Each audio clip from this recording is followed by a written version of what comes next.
Good morning, dear students. How are you all doing today? I wish that you are all doing well and safe at home.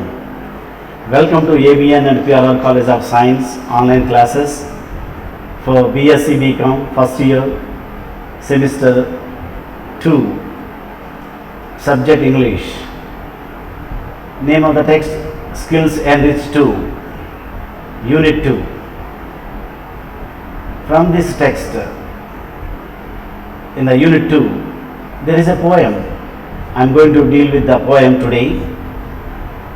Ode to the West Wind, Poetry, Part 1. I divided this poem into two parts.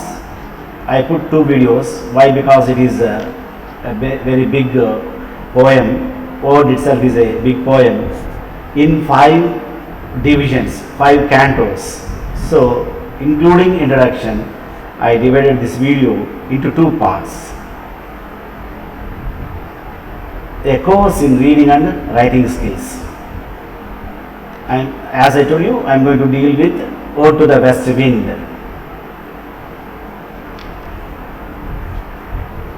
What is an ode? Because I told you, name of the title, the poem is Ode to the West Wind. Ode. What is this ode? Then we come to this poem. Before going to discuss what is ode, just I want to make you understand about literature. What is literature? Literature in general and literature in specific. I know that you have been studying English for many years. I don't know how many of you are really aware of what is literature in general. English literature, we are talking about English literature. Telugu literature, Sanskrit literature, Arabic literature, Hindi literature. Yes, each language has its own literature. Literature in general, any piece of writing is called literature. A brochure, pamphlet, newspaper, and so on and so forth. Any piece of writing is called literature in general. But in specific, when we are talking about English literature, you must also understand what is this English literature. What do we study in English literature? In the name of English literature, we study great books written by great poets. Say for example, dramas, Shakespearean dramas, right from 16th century. Many poets wrote dramas, novels, poems, poetry, and so on and so forth. We study in the name of literature specifically. Of course, even though it is a piece of literature, we study great books written by great authors of their great lives and their experiences, their thoughts, their emotions. Because in poetry, one author, namely Wordsworth, defined poetry means poetry is a spontaneous overflow of powerful emotions, feelings, thoughts, reflected in tranquility. Poetry is a spontaneous overflow of powerful emotions, recollected in tranquility. This is the definition given by William Wordsworth. So, in any, just forms are different. Literature, in English literature, forms are different. Drama, novel, essay, poetry, prose, short stories, and so on and so forth. So, all come under this literature. I explained to you, I gave you a definition. What is poetry? Because now today I am going to talk about poetry, especially Ode to the West Wind, with reference to the poem Ode to the West Wind, written by P.B. Shelley. So, before going to know what is a word, even in poetry also, there are different forms of poetry. Poetry in the form of sonnet. Sonnet means, you remember automatically William Shakespeare's sonnets. Petrarchan sonnet. There are two types of sonnets in English literature, Shakespearean sonnet or Petrarchan sonnet. When it comes to the ode, here also there are three kinds of odes are there. Horatian ode and irregular ode and Pindaric ode. Pindaric ode, Horatian ode, irregular ode. These are three types of odes are there in poetry. So, what is this ode now? Just I wanted to give you brief introduction about literature and poetry because we are going to study poetry. What is poetry? Poetry means, you remember that it is a spontaneous overflow of powerful emotions recollected in tranquility. William Wordsworth made such a statement.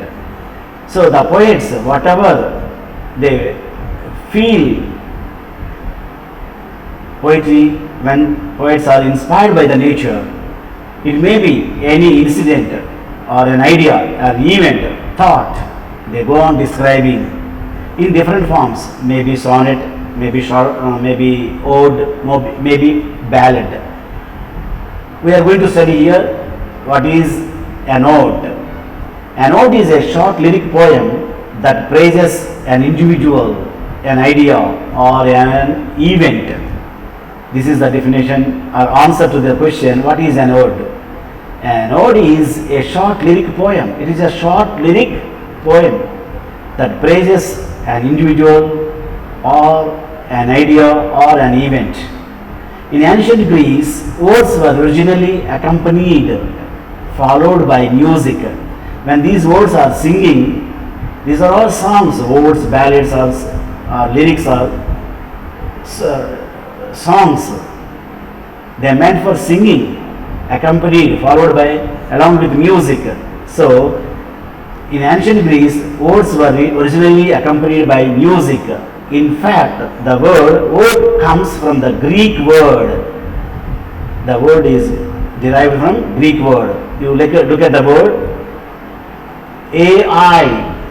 You look at the word of the spelling and its pronunciation, AEIDEIN, but D silent, N silent, AI in Greek, which means to sing or to chant. Odes are often ceremonial. In celebrations they sing a songs, odes. Odes are often ceremonial and formal in tone. There are several different types of odes, but they are all highly structured and adhere to poetic forms, conform to, strictly follow the poetic forms when the odes are written. There are two types of odes, you remember here. Traditional way of writing odes or romantic odes. Several types of odes are there.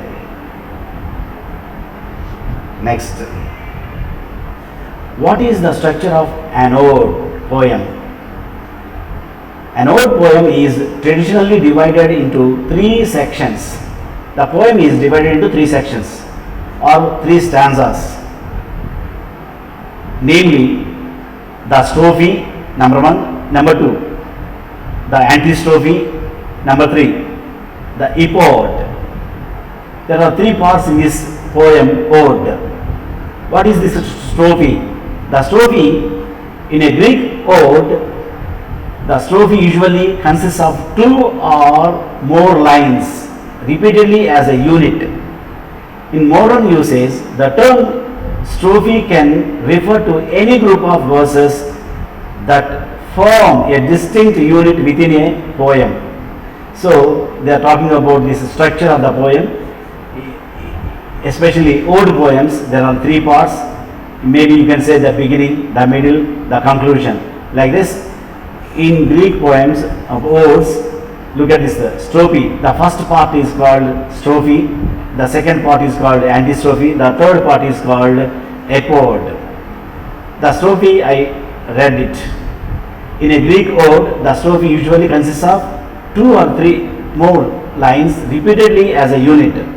In modern usage, the term strophe can refer to any group of verses, lines. Verses means lines that form a distinct unit within a poem. Next, second part, the antistrophe. What is this antistrophe? The second section of an ode is structured the same way as the strophe, as the first part, but typically offers a thematic counterbalance.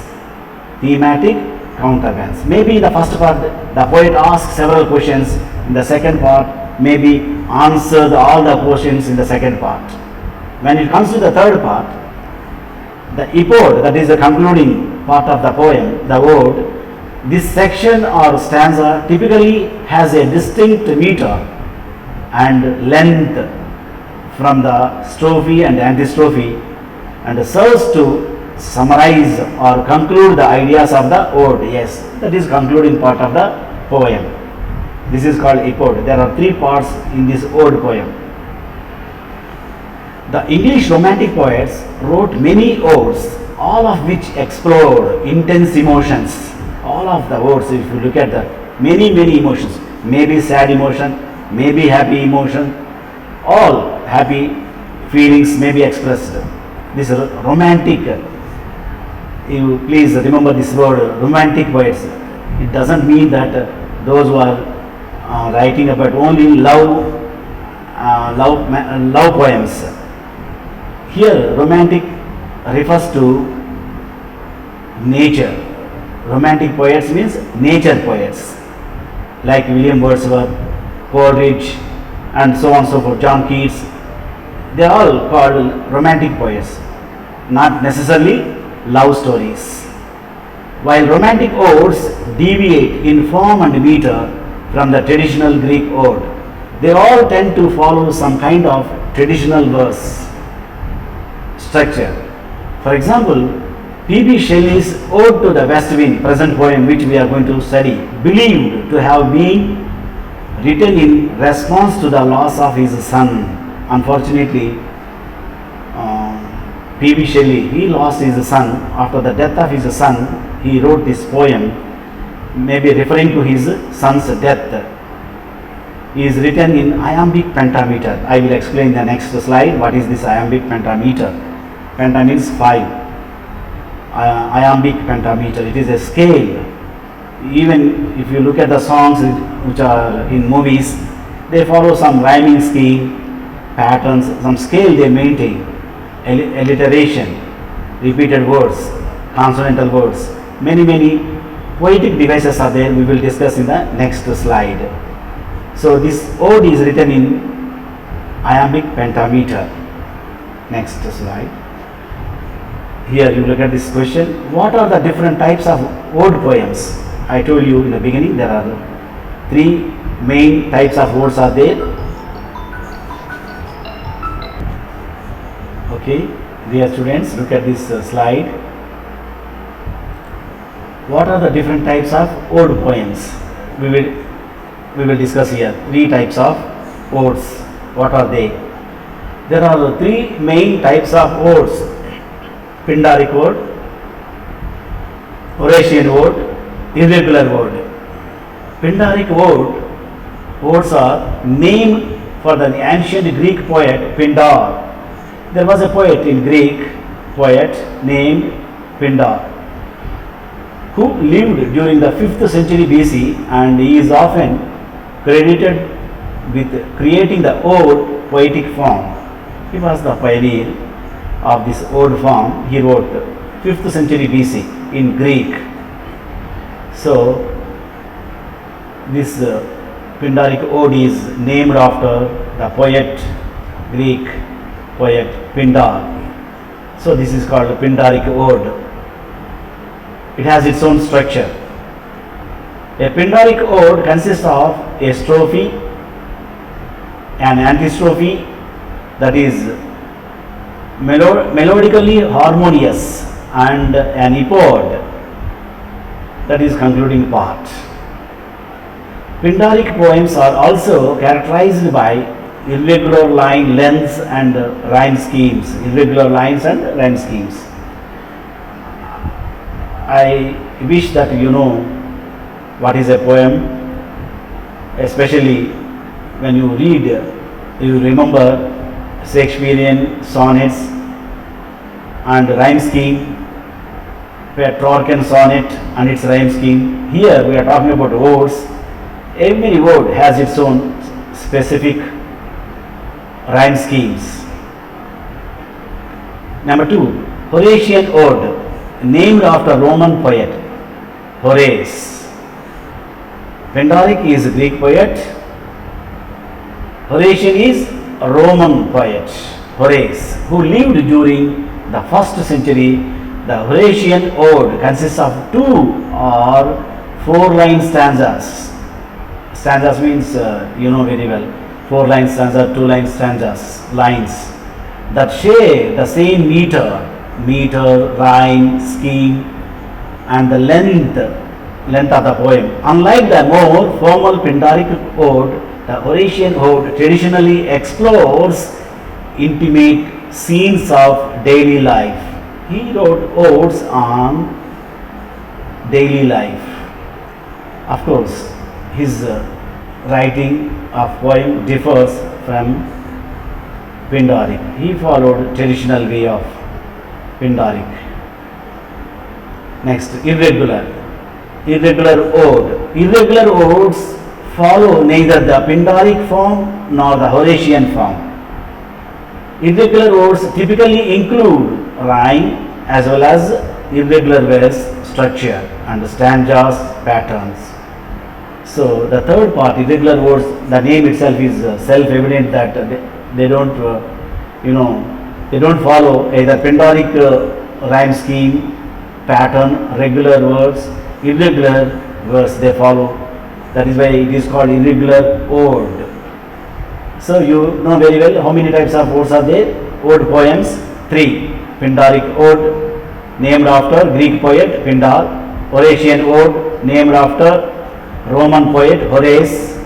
And the third one is irregular odes, because these kind of poems who write this kind of poems or odes, they follow neither Pindaric nor Horatian.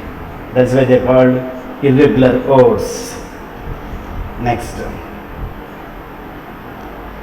Ode to the West Wind by P.B. Shelley. Just a brief introduction. When it was written, the date and the time, place are written here. Ode to the West Wind was written in Cassin Woods, outside of Florence, Italy, and published in 1820. It focuses on death's necessary destruction and the possibility of rebirth. Yes, this ode was written in Italy. Cassin Woods, the name of maybe the city name, a place name, outside of Florence, Italy. In 1820, this ode was written. It focuses on death is necessary destruction. He wants to tell the society, to the entire world, that death is inevitable, necessary destruction, and the possibilities of rebirth. Yes, it is like a circle he wants to say through this ode, because I told you this ode was written after the death of his son, Shelley's son. So maybe in his state of mind you can understand what he is going to talk about in this poem, Ode to the West Wind. In this poem, Ode to the West Wind, P.B. Shelley creates a speaker that seems to worship the wind. Yes, in this poem, you will find that wind is personified as a person. Wind as a person. West wind. So he creates a character in this poem and speaks to him, a speaker that seems to worship the wind. He always refers to the wind as a wind using the capital letter. You look at the wind, west wind, capital letter he used, suggesting that he sees it as his god, wind. Worship means we usually worship gods only, so wind is considered as a god, his god, and he praises the wind, referring to its strength and mighty in tones, similar to the biblical psalms which worship God. Psalms, like small songs or lyrics in Telugu, Kirtanalu. Biblical, yes, in Bible, Kirtanalu, which worship God. Usually in the Bible, yes, you find this kind of psalms. Here also, the psalms always praises the Lord. Here also, the poet personifies wind as a human being, personification, attributing human qualities to the object or subject here, wind, and addressing to the wind and praises the wind. Oh, you are so powerful, you are very powerful wind, wild wind, west wind, which worship God. He also refers to the Greek god Dionysus. Here the wind personified as a person. He also worships Dionysus, Greek god. The speaker continues to praise the wind and to beseech it to hear him. Beseech, beg, ask wind, or begging, nothing but begging. Listen to him, please listen to me. The poet always, all through the poem, begs to the God, please listen to me, because wind is not an ordinary wind, it is a very powerful wind that destroys the nature. That's why he always begging, listen to me like this. When he is satisfied that the wind hears him, yes, after so much of praising, he believes that yes, at least that God will listen to him. He begs the wind to take him away in death. Yes, he also begs, please take him to death. He hopes that there will be a new life waiting for him on the other side. There is a philosophy, as usual, even in every mythical philosophies, we believe that after death there is a birth. After death there is a birth. It is a cyclic process. Here also the P.B. Shelley, the poet, also believes that he begs the god of wind, take him to death, at least now itself, because he wants to take another life. That's why he hopes that there will be a new life, because this life is miserable for him, because as we know that he is in sad mood. His son is no more after the death of his son. He is in a very gloomy mood, very sad mood. So he wants to end this life and take another life after this death. He hopes that there will be a new life waiting for him on the other side. With this idea, he wrote this poem. This is the philosophy behind this poem. Death, birth or rebirth. You can say that this poem talks about death and rebirth philosophy. What is the summary of this poem? Ode to the West Wind by P.B. Shelley. Summary. Ode to the West Wind focuses on the west wind, a powerful and destructive force, yet a necessary one. In the first lines, the speaker addresses the wind and describes how it creates deadly storms. It drives away the summer and brings with it the cold and darkness of winter. He imagines what it would be like to be a dead leaf lifted and blown around by the wind, and he implores the wind to lift him. He begs the wind to lift him, take him to the death, as a wave, a lead, a cloud. The speaker sees the wind as a necessary evil, and one that eventually means that spring is on the way. Yes, the summary of the poem, very simple. In the beginning lines itself, the poet says that it creates deadly storms. It drives away the summer and brings cold, dark winter. And the speaker sees the wind as a necessary evil. The wind is a necessary evil. And why? Because one, that eventually means that spring is on the way. The spring is on the way. Spring here means spring season. If you observe the nature, is a blossom season. Flowers blossoming season. This is called revival of nature, a rebirth of the nature. Spring season brings blossom, flowers, colorful life to the nature. So spring symbolizes rebirth of the nature. So here summer indicates nothing but death. So the wind creates deadly storms. It drives away the summer. It takes away the summer. It ends the summer, and automatically after summer the spring season comes. In spring season, how the weather is? It is cold. It is very dark of winter, cold and dark of winter. So in winter season, he says that he imagines what it would be like to be a dead leaf lifted and blown around by the wind. This is the summary of this poem. What is the theme? Theme of the poem, Ode to the West Wind. Shelley engages with themes of death, rebirth and poetry.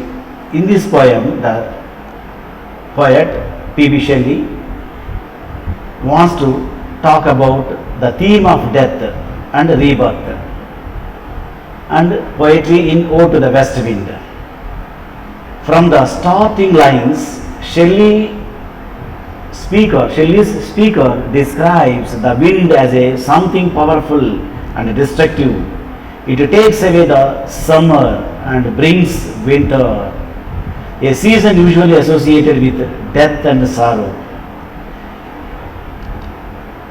It's not a peaceful wind, he adds, but despite this, the speaker celebrates it because it is necessary for the circle of life to progress.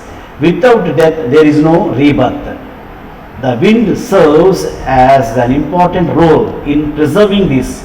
Poetry is one of the less obvious themes in Ode to the West Wind. The speaker seems to allude to a process of creation in the text. Look at the word allude, suggest. Poetry is one of the less obvious themes in Ode to the West Wind. The speaker seems to allude to the speaker suggests to a process of creation in the text, one that involves him personally. This might, considering the format, be the creation of poetry. So the theme of the poem here, he talks about death and the rebirth. It is a cyclic process. Comparing with the seasons, west wind personified as a person, speaker, and describing the nature. Nature is very powerful. The wind is powerful and destructive also. We have seen many storms and cyclones, how they destruct the nature, destroy the nature. Next. Yes, in the beginning also we are talking about types of ode, structure and form of the ode. What could be the structure of this ode poem? Ode to the West Wind by P.B. Shelley is written in terza rima. It means that this refers to an interlocking rhyming scheme. Terza rima means interlocking rhyming scheme. The first stanza is written in the pattern of A, while the second uses the same B rhyme sound and adds a C. So it looks like BCB. BCB for second stanza. This repeats throughout the text until the final two lines which rhyme as a couplet. The two lines are always called couplet. Cup means two lines are called couplet. Despite the pattern, there are several half rhymes in this piece of poem. For example, everywhere and here in lines 13 and 14, you will find half rhyming schemes, not complete rhyming schemes. The majority of ode to the west wind is written in iambic pentameter. Yes, we also notice the same iambic pentameter in the first slide. I told you that I will explain to you. Yes, what is this iambic? The majority of ode to the west wind is written in iambic pentameter. What is this iambic pentameter? This means that most of the lines contain 5 sets of 2 beats, the first of which is unstressed and stressed, the first of which is unstressed and the second of which is stressed. This pattern does change in some lines more than others. This is particularly evident in the first stanza where all the lines are irregular. So this is called iambic pentameter. So in poetry, writing poetry, poets they follow different scales to write these odes. In fact, for examination point of view, I think they don't ask this kind of the structure and form of ode system. They ask how many types of odes are there, maybe what are they ask like this. Next we come to the literary devices. What type of literary devices? I told you in literature, in English literature or in other literature also, the writers use literary devices. What are the devices used in this poem? Alliteration, personification and apostrophe, simile, metaphor. These are all in literature. If you want to know, if you want to learn literature, you have to learn what is alliteration, what is personification, what is apostrophe. Then only you can understand any piece of poem. So Shelley makes use of several literary devices in Ode to the West Wind.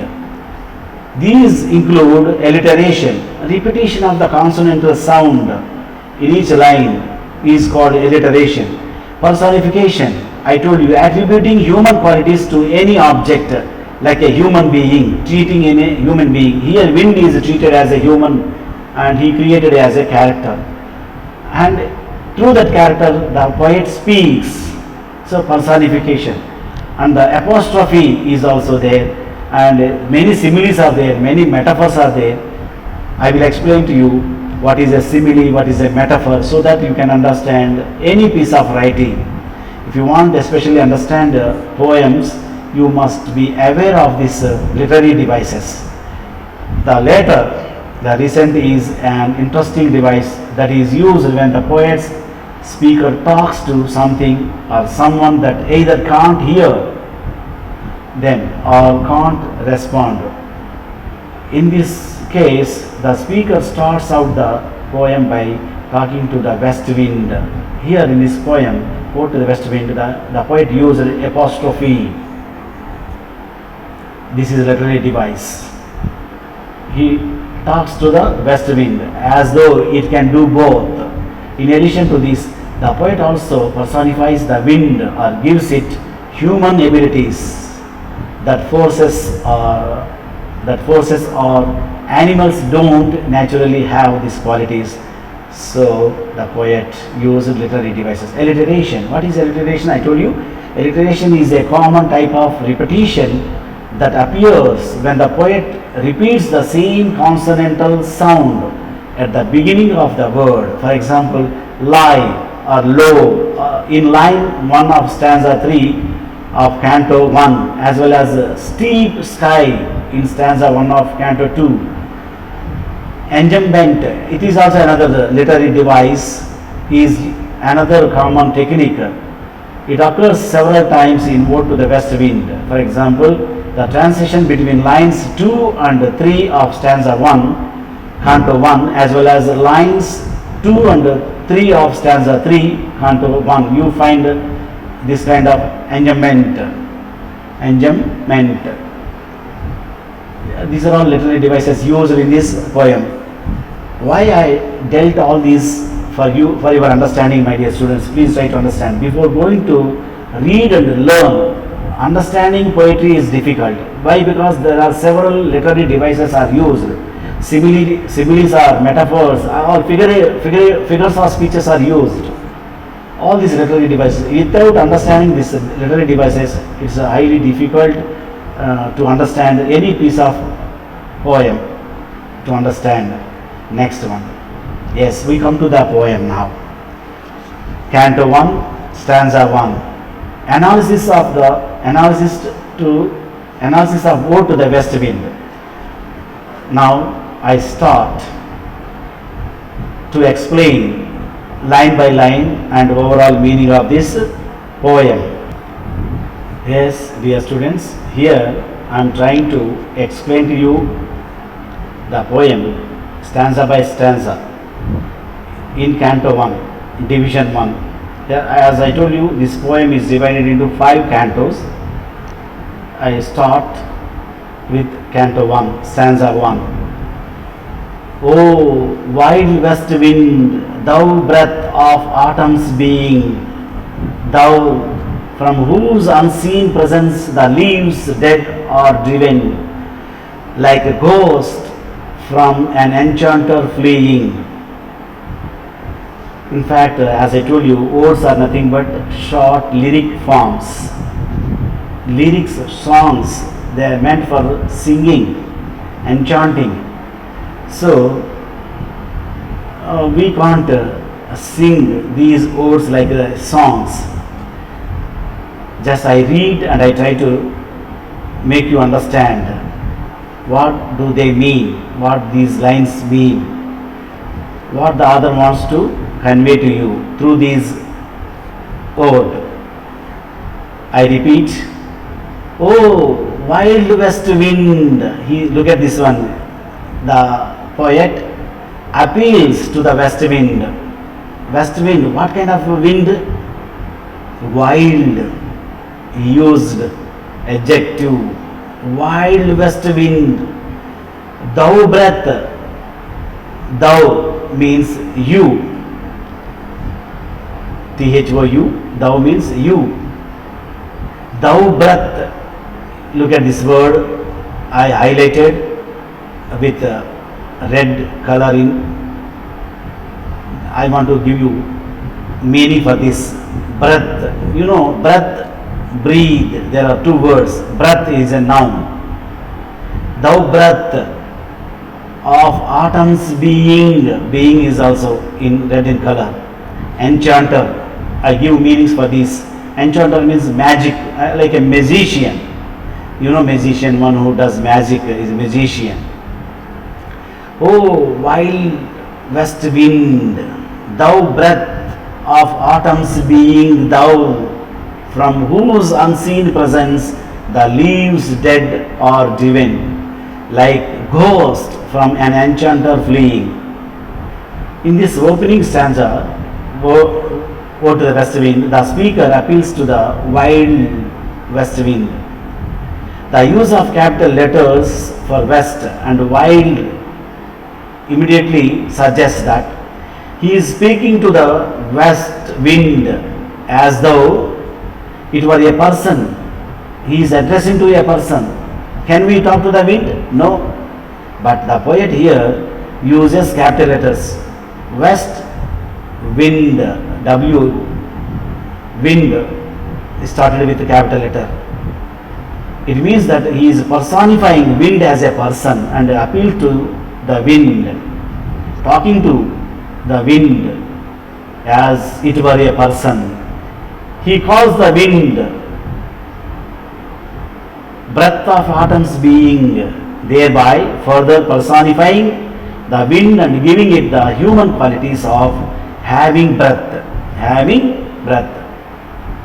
When he personified wind as a person, and that person inhaling, exhaling, how like a person breathing, how the atoms being thou, how that wind is breathing, atoms breathing.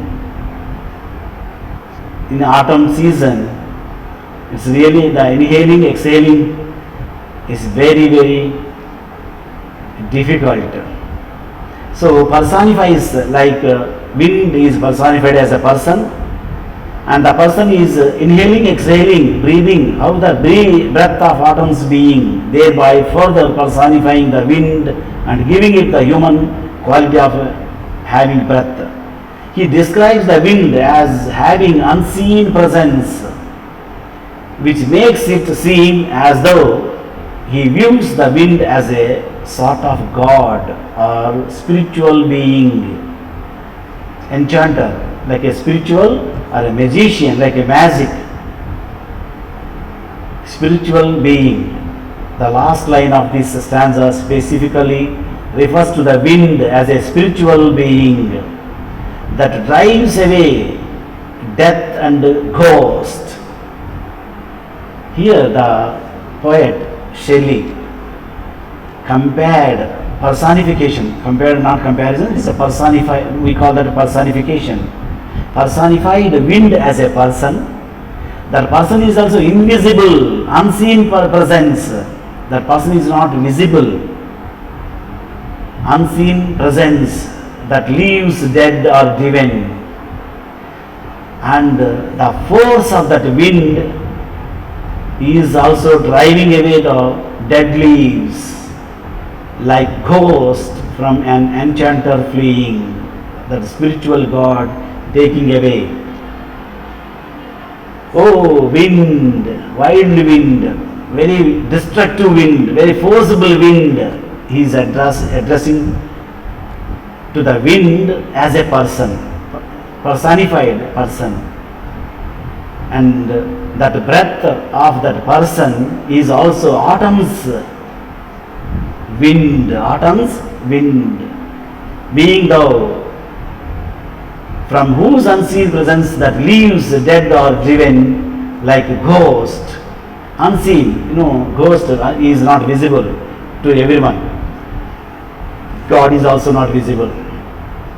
So here the wind is like a ghost taking away the leaves, fallen leaves. In autumn season, autumn season, the season of fall, this is called season of fall. All the leaves are driven away by the ghostly wind,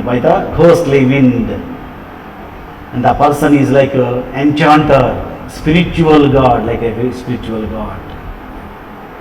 So he started addressing, personifying wind. O wind, west wind, thou breath of autumn's being, thou from whose unseen presence the leaves dead are driven, like ghost from an enchanter fleeing. Next, stanza 2. Yellow and black and pale and hectic red, pestilence-stricken multitudes, O thou who chariotest to their dark wintry bed. In this stanza of word, wind describes the dead autumn leaves.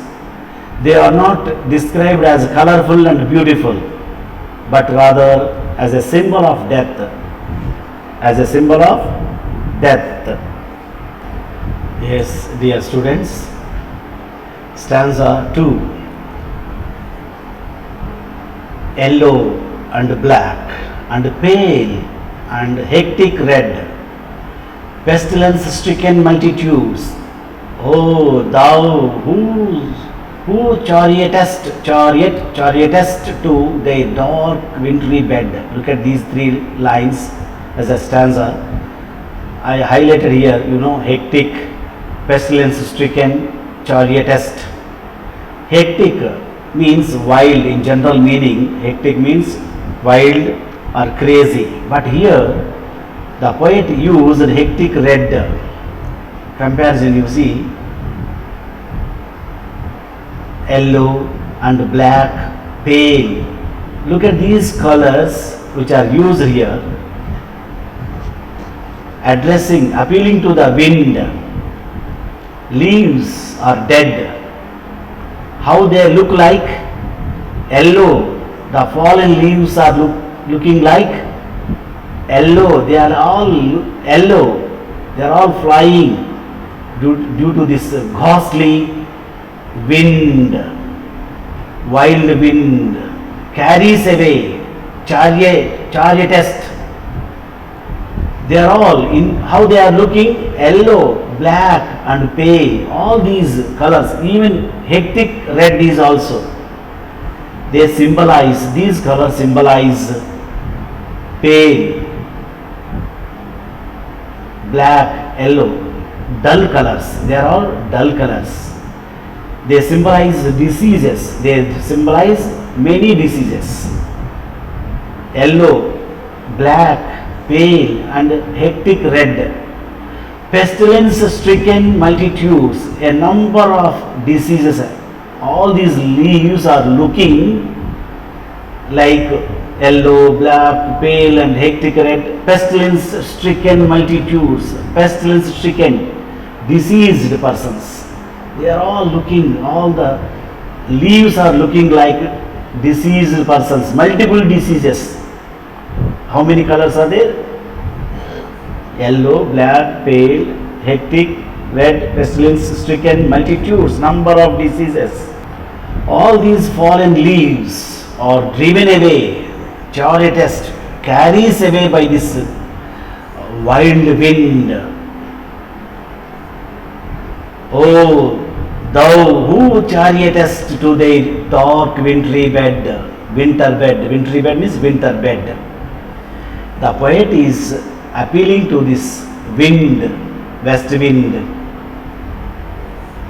as a person, and his exhaling wind is like, storm, wind storm that carries away all the fallen leaves. They look like pale, black, yellow, hectic, disease, all pale colors. Even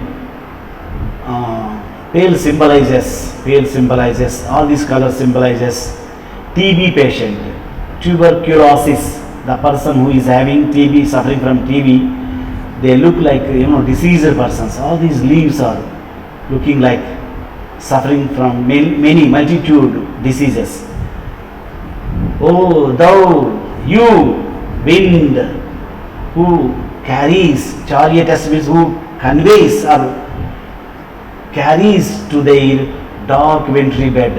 You are all driving away all these leaves to the wintry bed, as if you are taking away all these leaves from autumn season to the wintry bed. Bed symbolizes tomb. Bed symbolizes here tomb.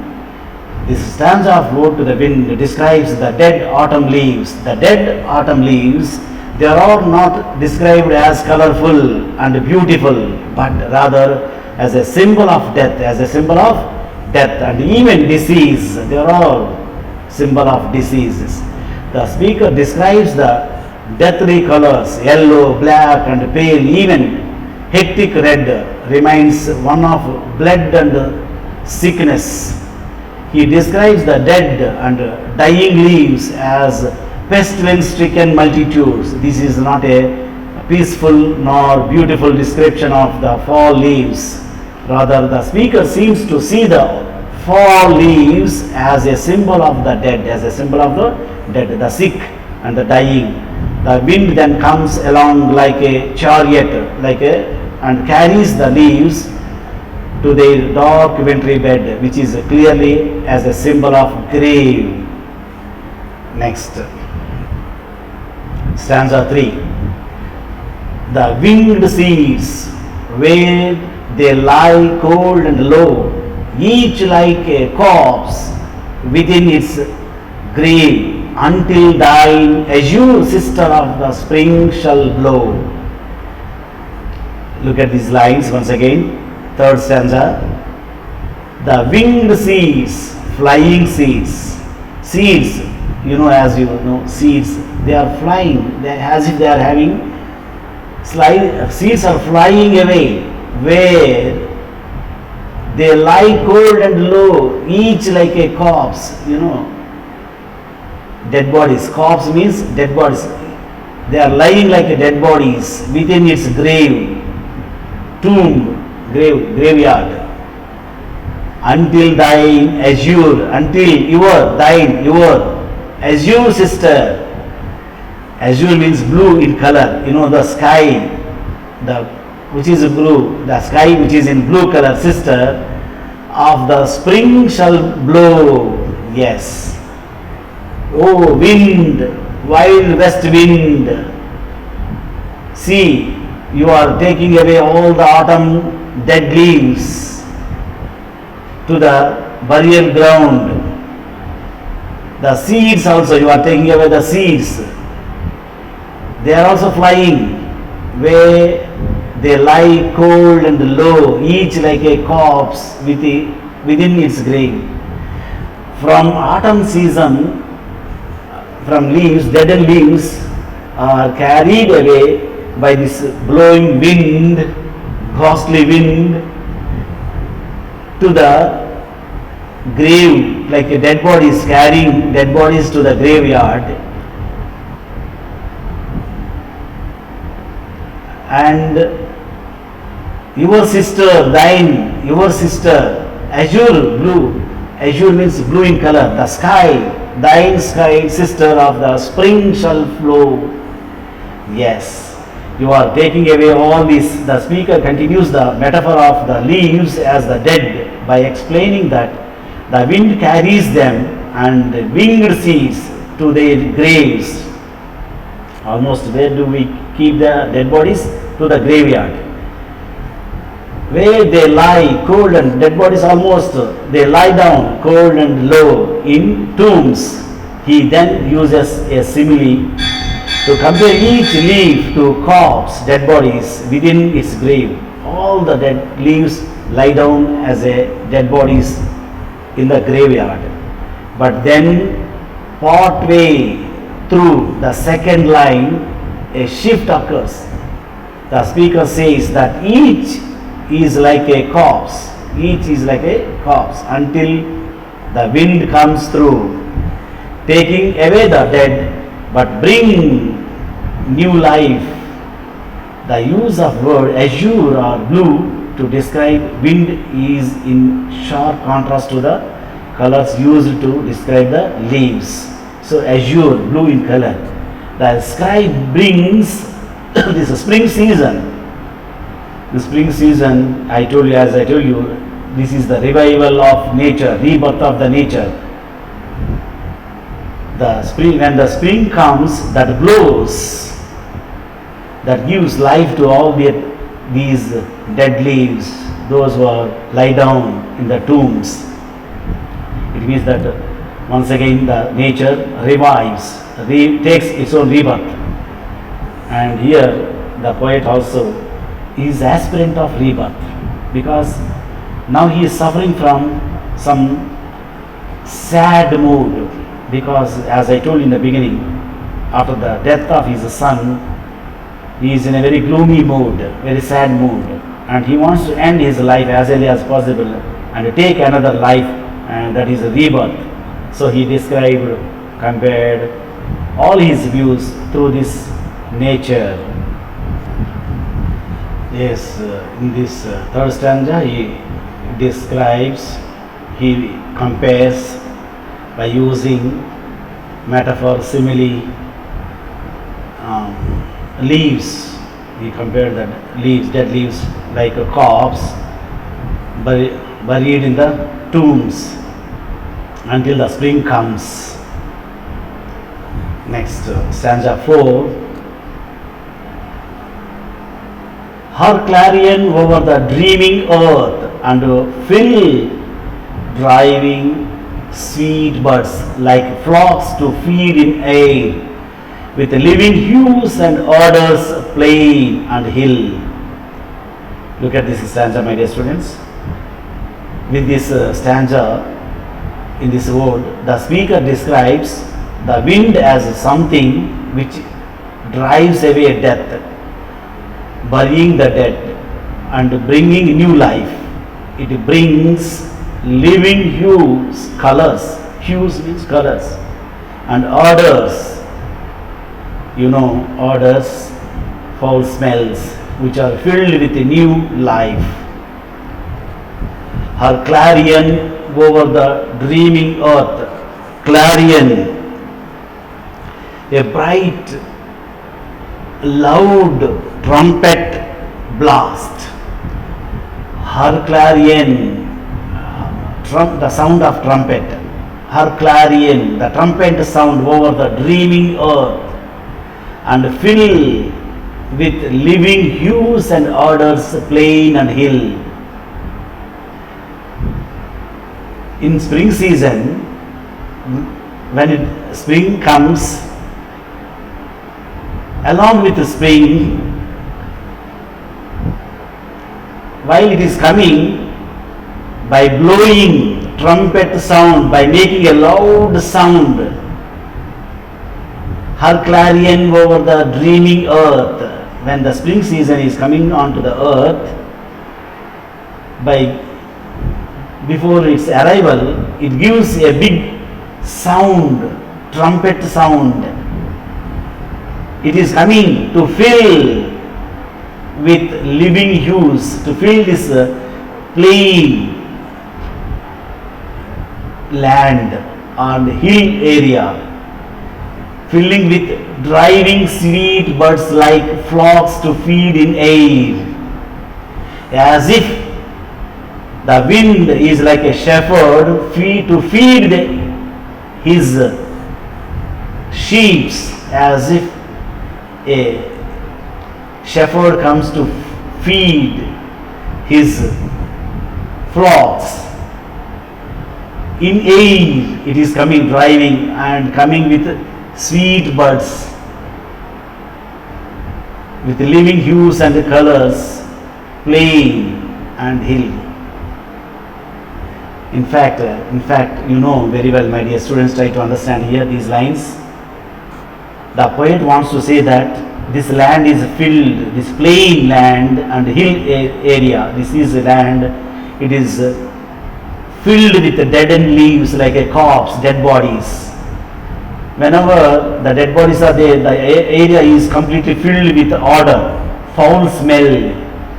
But the spring is coming to fill, to replace this entire land and place with color, make it colorful, the entire land with colorful greenery.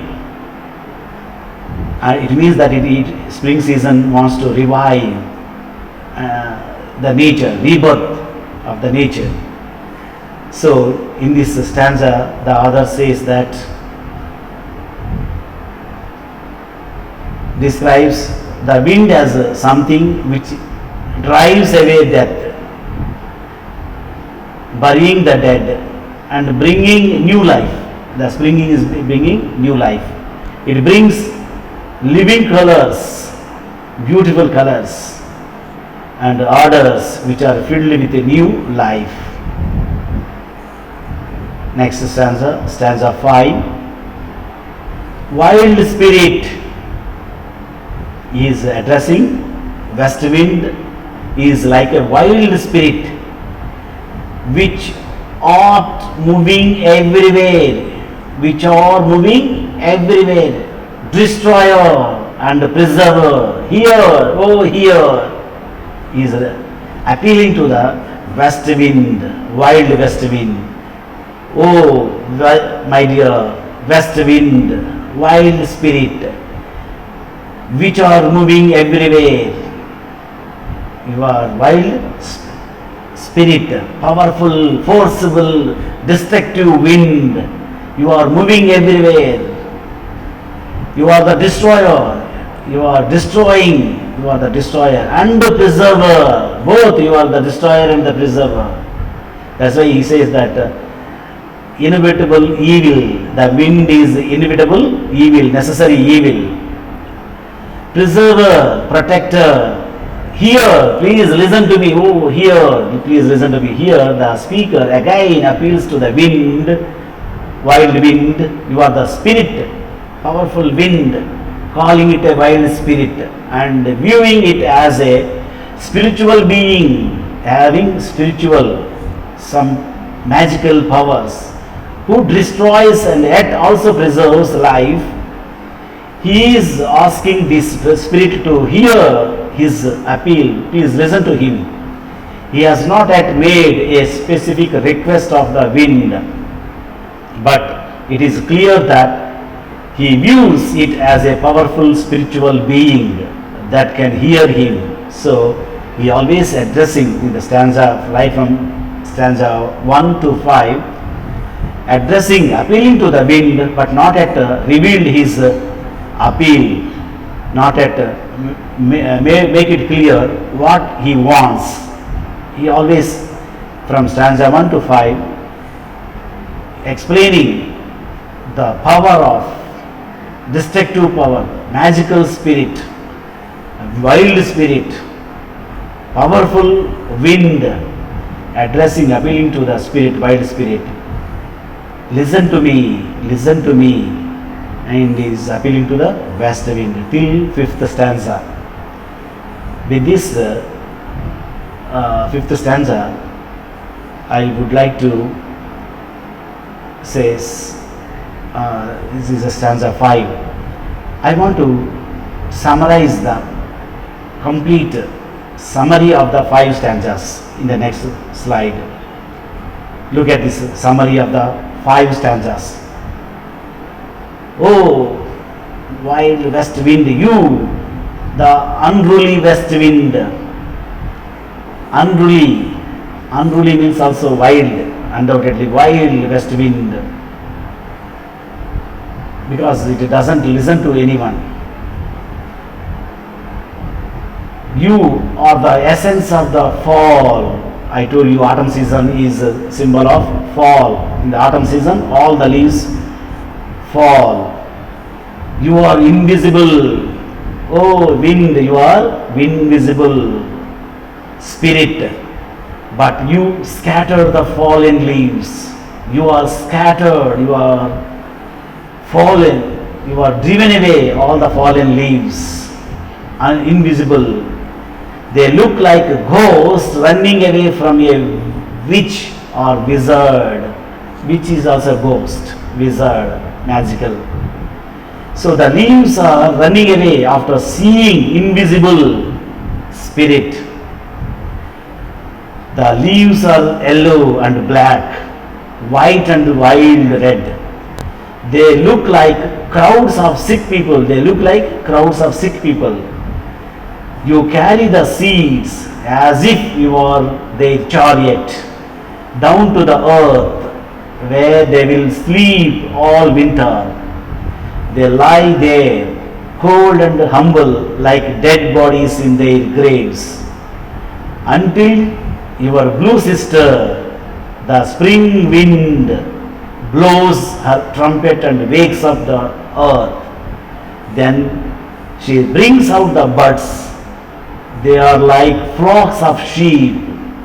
They feed in the open air, and she fills the meadows and the hills with sweet smells and beautiful colors.